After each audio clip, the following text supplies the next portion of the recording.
नमस्कार, ये आकाशवाणी शिमला है। अब आप प्रभा शर्मा से प्रादेशिक समाचार सुनिए। आज के मुख्य समाचार। केंद्रीय मंत्रिपरिषद का विस्तार। राष्ट्रपति रामनाथ कोविंद ने 43 मंत्रियों को दिलाई पद व गोपनीयता की शपथ। अनुराग ठाकुर ने कैबिनेट मंत्री के रूप में ली शपथ।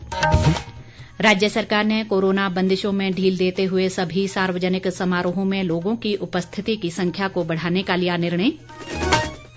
प्रदेश विधानसभा का मॉनसून सत्र 2 से 13 अगस्त तक बुलाने का प्रस्ताव।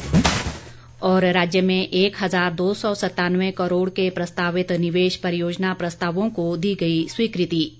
अब समाचार विस्तार से। केंद्रीय मंत्रिपरिषद का आज विस्तार किया गया। राष्ट्रपति रामनाथ कोविंद ने राष्ट्रपति भवन के दरबार हॉल में आयोजित एक सादे व गरिमामय समारोह में 43 मंत्रियों को पद और गोपनीयता की शपथ दिलाई।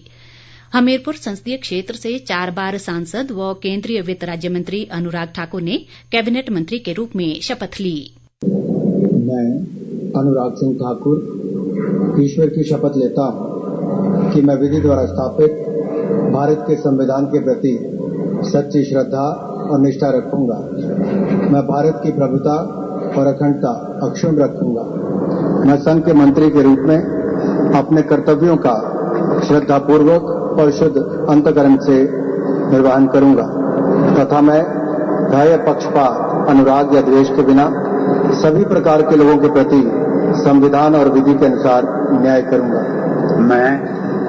मैं अनुराग सिंह ठाकुर ईश्वर की शपथ लेता हूं कि जो विषय संघ के मंत्री के रूप में मेरे विचार के लिए लाया जाएगा अथवा मुझे ज्ञात होगा उसे किसी व्यक्ति या व्यक्तियों को तब के सिवाय जबकि ऐसे मंत्री के रूप में अपने कर्तव्यों के सम्यक निर्वहन के लिए ऐसा करना अपेक्षित हो मैं प्रत्यक्ष अथवा अप्रत्यक्ष रूप से संसूचित या प्रकट नहीं करूंगा।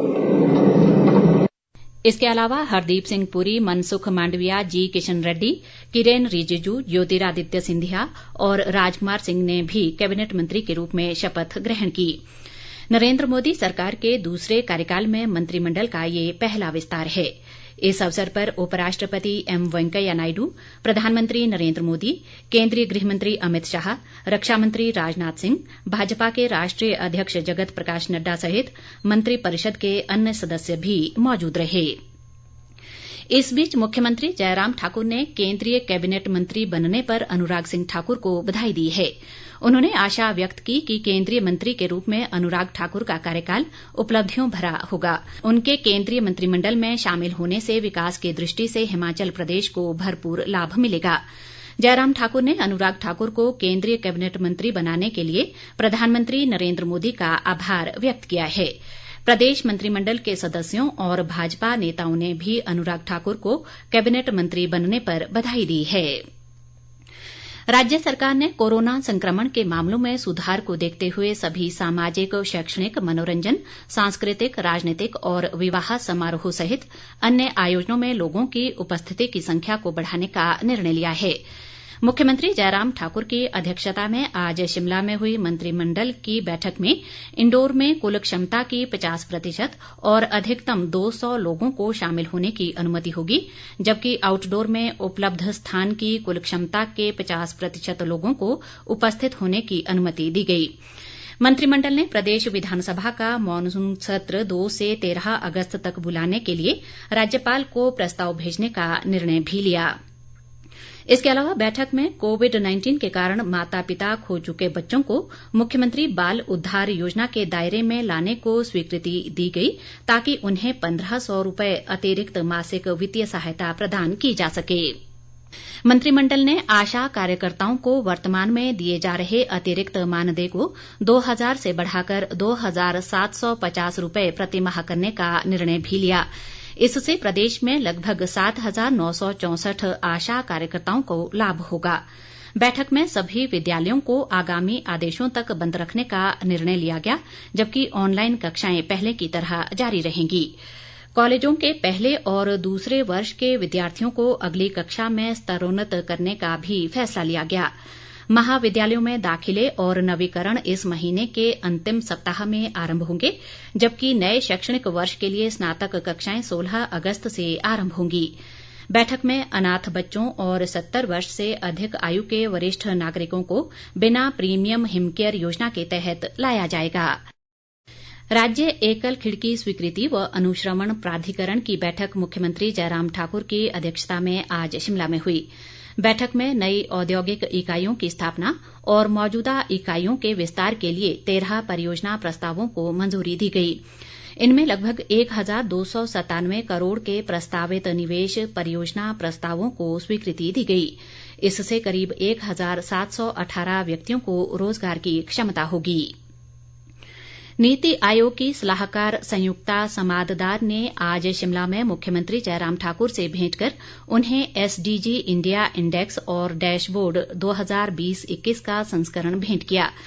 मुख्यमंत्री ने कहा कि हिमाचल प्रदेश सतत विकास लक्ष्यों के अंतर्गत नीति आयोग द्वारा निर्धारित लक्ष्यों को प्रभावी ढंग से प्राप्त करने के लिए प्रतिबद्ध है। उन्होंने कहा कि राज्य ने एसडीजी के तहत कुल 74 अंक हासिल किए हैं और नीति आयोग ने हिमाचल को दूसरे स्थान पर आंका है। संयुक्ता समाददान ने कहा कि नीति आयोग ने राज्यों और केंद्र शासित प्रदेशों द्वारा की गई प्रगति पर नजर रखने के लिए एसडीजी इंडिया इंडेक्स और डैशबोर्ड विकसित किया है। केंद्र सरकार ने सहकार से समृद्धि का लक्ष्य हासिल करने के लिए अलग सहकारिता मंत्रालय बनाया है। ये मंत्रालय देश में सहकारिता आंदोलन को मजबूत करने के लिए अलग प्रशासनिक, कानूनी और नीतिगत ढांचा कायम करेगा। मुख्यमंत्री जयराम ठाकुर ने केंद्र सरकार द्वारा सहकारिता मंत्रालय के गठन के निर्णय का स्वागत किया है। जयराम ठाकुर ने कहा कि बहुराज्य सहकारी समितियों के विकास को सक्षम बनाने की दिशा में ये मंत्रालय कार्य करेगा। पुलिस महानिदेशक संजय कुंडू ने कहा है कि अवैध गतिविधियों में संलिप्त व्यक्तियों के खिलाफ सख्त कार्रवाई की जाएगी। 2 दिवसीय कांगड़ा जिले के दौरे के दौरान सीमावर्ती क्षेत्रों में सुरक्षा प्रबंधों का जायजा लेने के बाद आज कांगड़ा जिला के नूरपुर में पत्रकारों से संवाद में उन्होंने ये बात कही। संजय कुंडू ने कहा कि अवैध गतिविधियों से अर्जित पूंजी को जब्त करने के लिए केंद्रीय प्रवर्तन निदेशालय की मदद भी ली जाएगी। उन्होंने कहा कि अवैध खनन रोकने के लिए पुलिस द्वारा कई कदम उठाए जा रहे हैं और पिछले 3 वर्षों में अवैध खनन के मामलों में चालान से 15 करोड़ रुपए की राशि वसूल की गई। संजय कुंडू ने कहा कि पड़ोसी राज्य पंजाब में कुछ महीनों में होने वाले विधानसभा चुनाव को देखते हुए प्रदेश के सीमावर्ती क्षेत्रों में सुरक्षा व्यवस्था को और पुख्ता किया जाएगा। इस अवसर पर उन्होंने चोरी के आरोपियों को पकड़ने वाले पुलिसकर्मियों को भी सम्मानित किया। तकनीकी शिक्षा व जनजातीय विकास मंत्री रामलाल मारकंडा ने कहा है कि लाहौल स्पीति जिले में पर्यटन के लिए साहसिक खेलों को बढ़ावा देने के लिए प्रयास जारी हैं। वे आज लाहौल स्पीति जिले की म्याड़ घाटी के थानपट्टन में क्यारे लामो क्रिकेट ट्रॉफी 2021 के समापन अवसर पर बोल रहे थे। मारकंडा ने कहा कि शिक्षा के साथ साथ खेल व संस्कृति को भी साथ लेकर चलना आवश्यक है और प्रत्येक क्रिकेट व स्कीइंग क्लब को खेल किट प्रदान की जाएगी। इस अवसर पर उन्होंने विजेताओं को पुरस्कार भी वितरित किए।